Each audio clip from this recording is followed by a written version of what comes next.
And welcome back to Wounded on Sixes.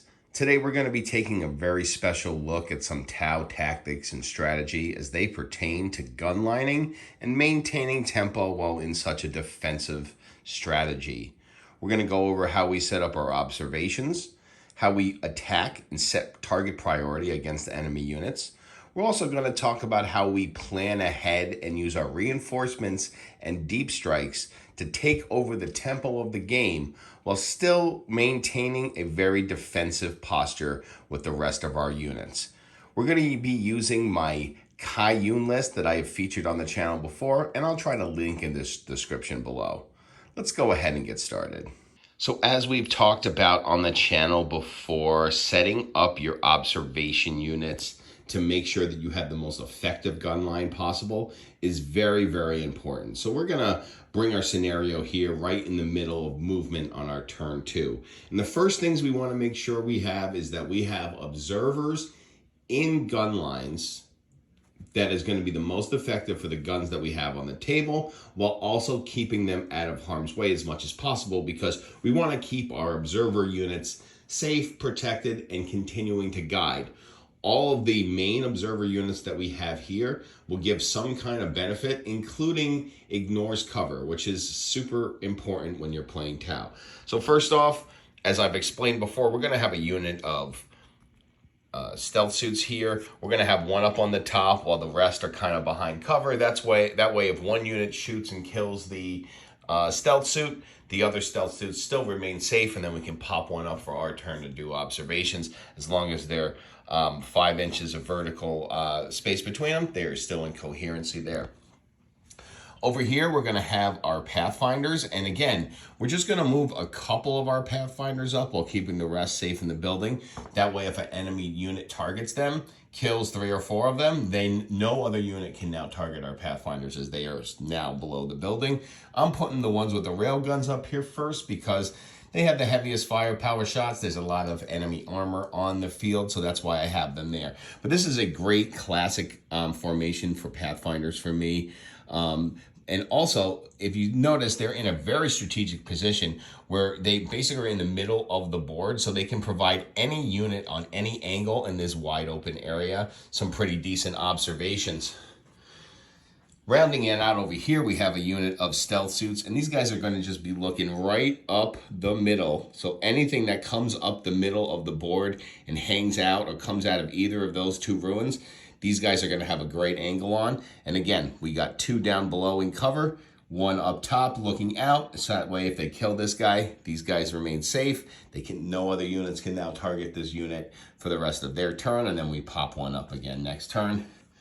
Our last stealth suit unit, just really here on the other side of the flank. Same kind of configuration. 1 popped up, the other 2 below. And this guy, again, they're all strategically placed to give any unit within proximity or units across the way the ability to get a good guide. And it's really important that we not only increase our weapon and our ballistic skill, but that we get that ignores cover. It's so super important to be doing that because we're a high AP army.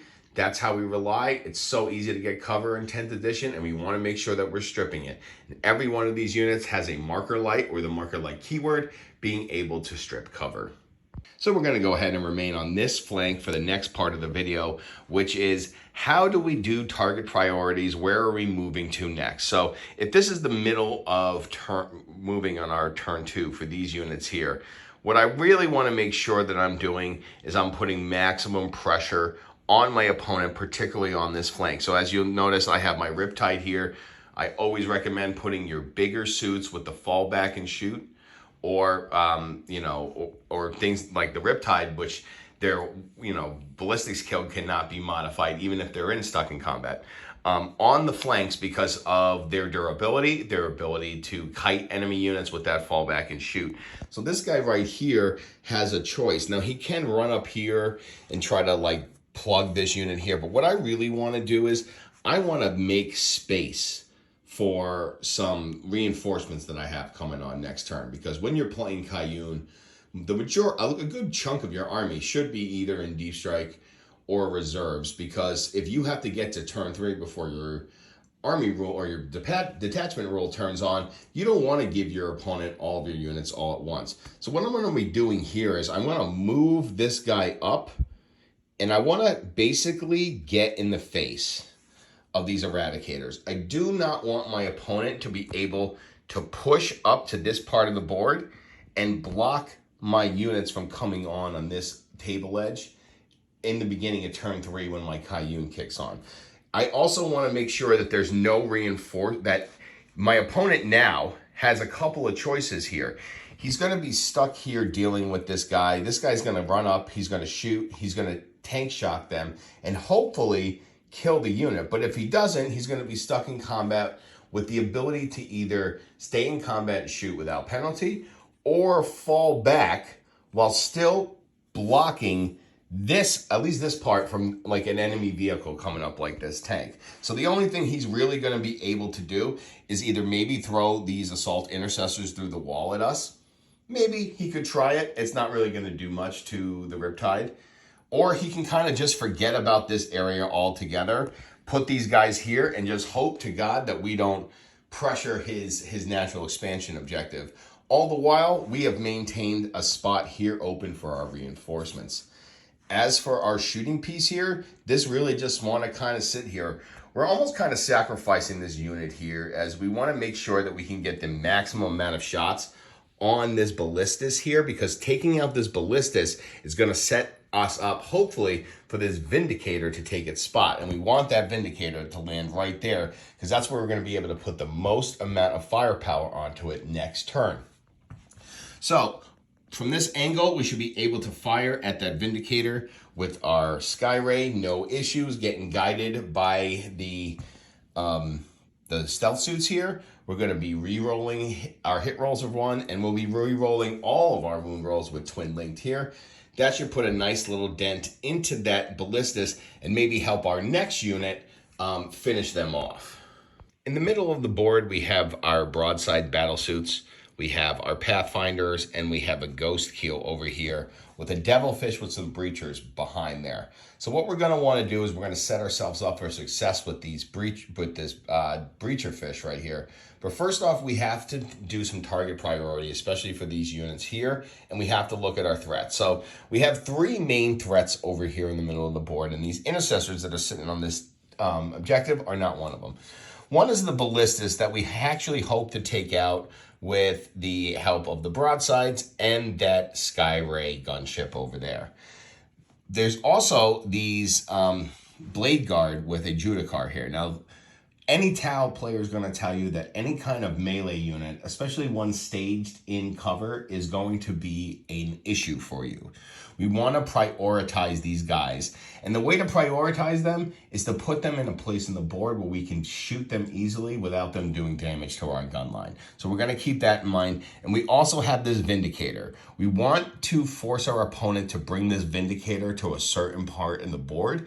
So we are going to try to use our shooting attacks on our gun line to produce that. So what we're going to do is we're going to use our Skyray gunship over there, guided by our stealth suit, to put some damage into this ballistas. Now this ballistas is going to be saving on 5s in cover, and he can give it armor of contempt for one of the shots too. So we have to be savvy with it. I'm most likely going to try to use the Skyray first, so that he's forced to try to use that armor of contempt on him rather than on the broadsides. The broadsides we're going to definitely want to move up to the center of the board. Now, that definitely does kind of hurt us a little bit, because we're going to lose the heavy on their big guns. But what we want to try to do here is, A, we want to force our opponent to have to deal with them. Putting these broadsides out here and nothing else is hopefully going to entice this unit to come out here and charge the broadsides. Our hope is that our opponent gets greedy with his shooting next turn. If we can take out his ballistas, he'll bring his Vindicator up here to maximize the amount of firepower he can do here in the middle of the board, and then bring his Blade Guard out into the center of the battlefield. Our hope is that actually he destroys some of those broadsides, giving us room to sweep our Devilfish into them next turn. So that's the scenario we're trying to build up here. And we're also, when we move them up, are going to be contesting this objective for them next turn. We really don't care about these intercessors too much.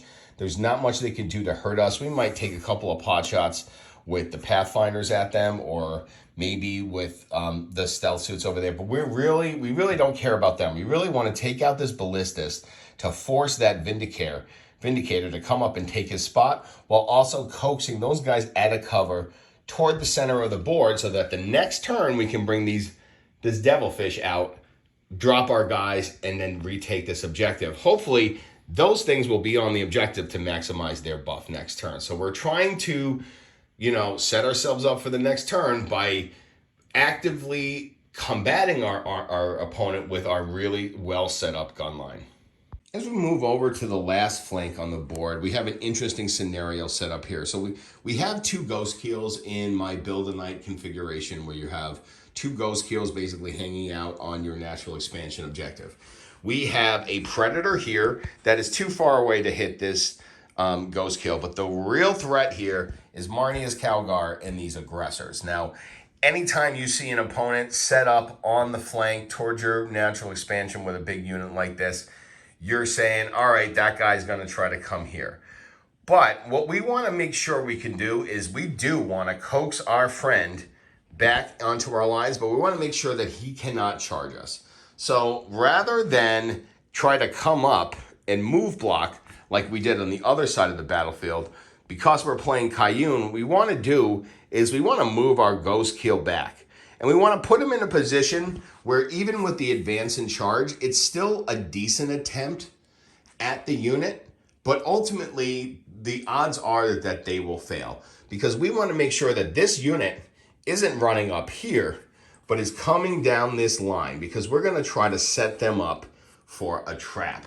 So in the Cayune, we have a stratagem where stealth suits and Ghost Keel battle suits, if they're not in engagement range at the end of our opponent's fight phase, we can pick them up, put them back into strategic reserve. So what we want to try to do is force our opponent in his next turn to come down here, because we're going to be able to take pot shots at his Predator. We want to make it so that he cannot just sit here and allow our Ghost Keel to take pot shots at him.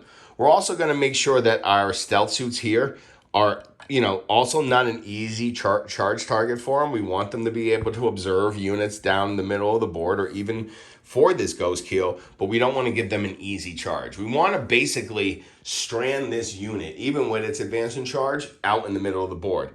We're going to want to also kind of coax this this Ghost Keel back, keeping them on the objective, giving them an angle on that Ballistus if we need it, but making sure that these guys are going to need to try their damnedest to get over here.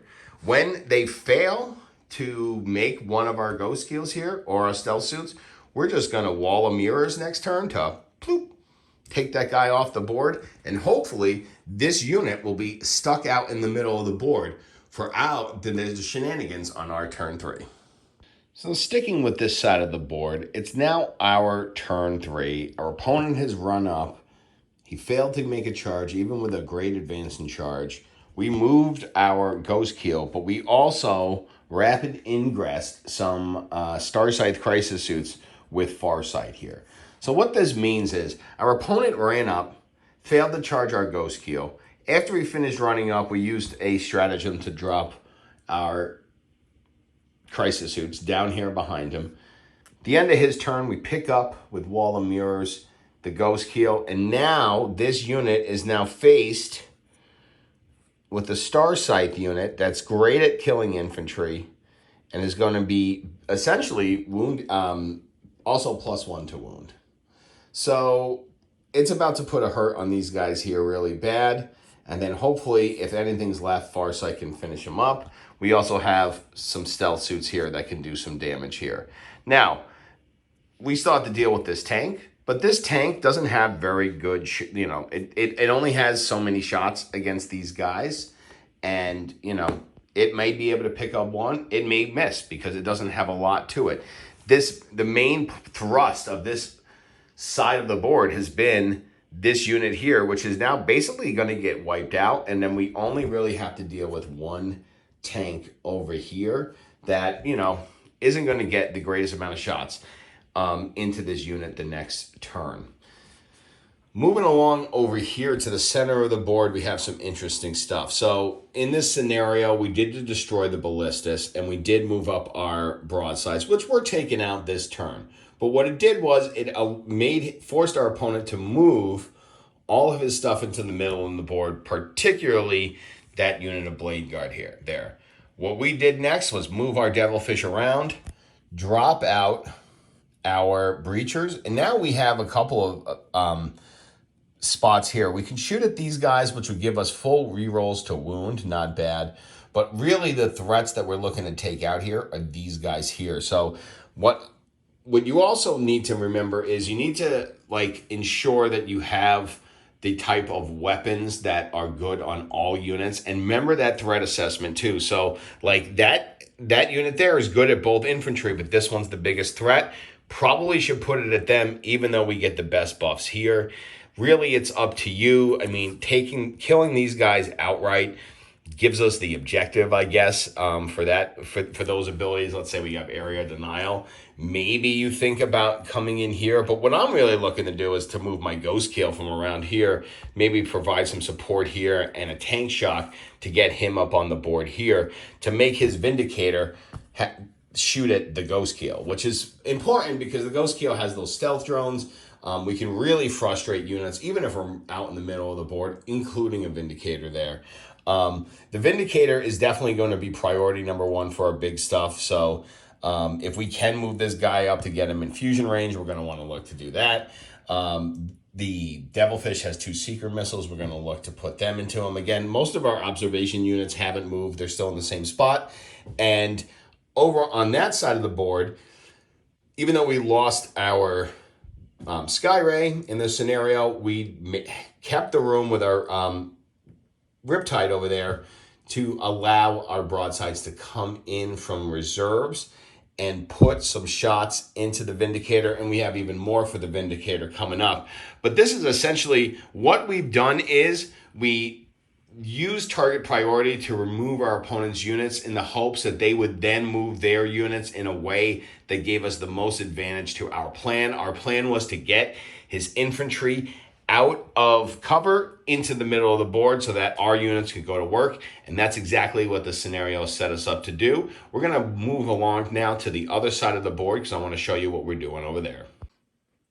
Over here at the other side of the flank, this is, again, a perfect scenario where we charged up with our Riptide real quick, got into combat, didn't quite kill all the Eradicators, but it kind of forced our opponent to bring those Assault Intercessors into our Riptide now. Now, this Riptide can choose to stay in combat or he can choose to move out. Because we're in combat with infantry and moving over here isn't really going to move block them since they can go through the walls, I'm probably just going to stick into combat with these guys. It's going to keep them stuck with me. They're not really going to do anything but scrape the paint, and we can still fire at them without the penalties from Big Guns Never Tire because our hit rolls cannot be modified, and that includes even when we're in combat. So the Riptide will probably stay here, and as you can see, the wall of mirrors that we did last turn 3, we pop our ghost kill back up here. Now this guy has backup. So now we can threaten his natural expansion.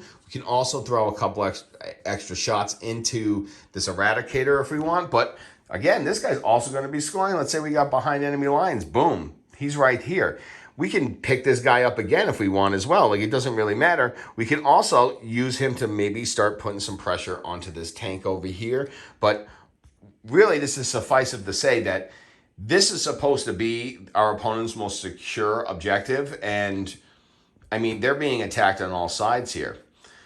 If we look over here, because of our previous play of trying to force those units out to the middle of the battlefield here, we were able to open up enough room to drop one of our Sunforge Crisis units right behind the Vindicator. So chances are that this Vindicator is going to die next turn, or this turn. And it's because we basically made our opponent jump into our kill box. And the way we did that was by sacrificing some units, like the unit of broadsides, like the Skyray here. They did some damage, but you gotta not be afraid to let a couple of things go if it means you're gonna get your opponent to open up room in their backfield for you to drop in some crisis suits right in the behind of their Vindicator. So between the Seeker missiles, the broadsides, maybe a fusion blast from here, and the fusions on these guys here, this Vindicator may not be long for this world. So at that point, our opponent's in a really, really tough spot because, you know, these guys can run rampant against any vehicles. You know, they can probably run over here and go after this tank next, basically meaning that, you know, like once our opponents lose anti-tank against us, there's not much they can do against our bigger vehicles. So those are always our priority targets here. But yeah, this guy's in a world of hurt because we forced him to move up, opening up spaces for our deep strikes here. Last but not least, I just want to bring this up. Never be afraid to drop those Vespid Stingwings. They are a big part of every list that I bring. You know, they're always going to come back here, hang out in a corner, hopefully not get shot. I mean, again, I was just quickly placing here. This may not be the spot you want to put it with the Predator there, but normally I like to keep these guys in the corners, and I'm going to pick them up at the end of your turn, every turn, and drop them someplace new. This is, again, going to allow us to score a bunch of secondaries, whether it be establish a locus or behind enemy lines or engage in all fronts. You always want to keep these guys moving. And again, the gun line is just a stationary point. It is a point of distraction for our opponent that we want our opponent to engage the way we want them to engage so that we can then use our resources like our reinforcements and our deep strike to trap them in our kill box. So that's going to do it for this video.